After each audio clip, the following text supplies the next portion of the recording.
అమ్మగారే జ్యోతక్క, జ్యోతి Malhotra. Madam గారు యూట్యూబ్లో వాన్విన్ ఇట్లయింది గట్లయితుంది అనుకుంటే వీడియోలు తీసుకుంటూ ఉంటుంది.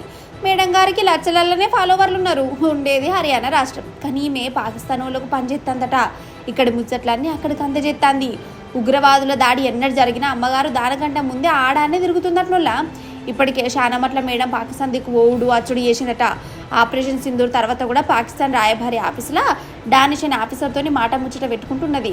అయితే ఈ మేడం గారి పర్ఫార్మెన్స్ ఎట్లున్నదంటే, మన మోడీ సార్ ఓపెనింగ్ చేసిన వందే భారత్ రైలు ఓపెనింగ్ కార్యానికి కూడా వచ్చిందోలా దాని మీద కూడా వీడియో తీసింది. ఇక మన హైదరాబాద్కు కూడా వచ్చిందట. పువ్వు పాటోలు పెట్టిన మీటింగ్లో కూడా ఆడానే తిరుగుకుంటున్నదట. అసలైతే ఈమెకు యూట్యూబ్లో మంచి పేరే ఉండే, వీడియోలు కూడా మంచిగానే చేసింది, సంపాదన కూడా మంచిగానే వచ్చేది లచ్చలల్లా. కానీ దిమాక్లో ఏం పురుగు మెసిలిందో ఏం పాడో పాకిస్తాన్ వాళ్ళకు పనిచేసింది. మరి ఇది దేశద్రోహం కిందికి వస్తుంది కదా. ఇక ఈ దెబ్బతోని ఆమె యూట్యూబ్ వాయే, ఆమె పైసలు వాయే, ఆఖరిగా ఆమె జిందగే బర్బాద్ అయిపోయాయి.